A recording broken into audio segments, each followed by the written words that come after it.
Yes guys, another bangga na naman yung dumating dito guys. Sinatid dito. Total wreck. Wasak yung harapan guys.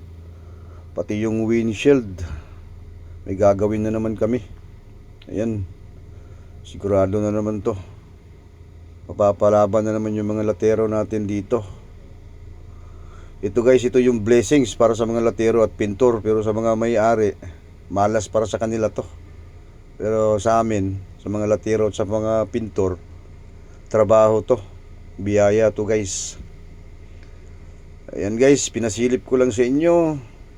Maraming salamat. At saka pag gusto nyo yung ganitong mga content, huwag nyo pong kalimutang mag-like, mag-follow, mag-share at mag-comment na rin po kayo guys tungkol sa mga katanungan tungkol po sa pagpipintura ng mga kotse at sasakyan.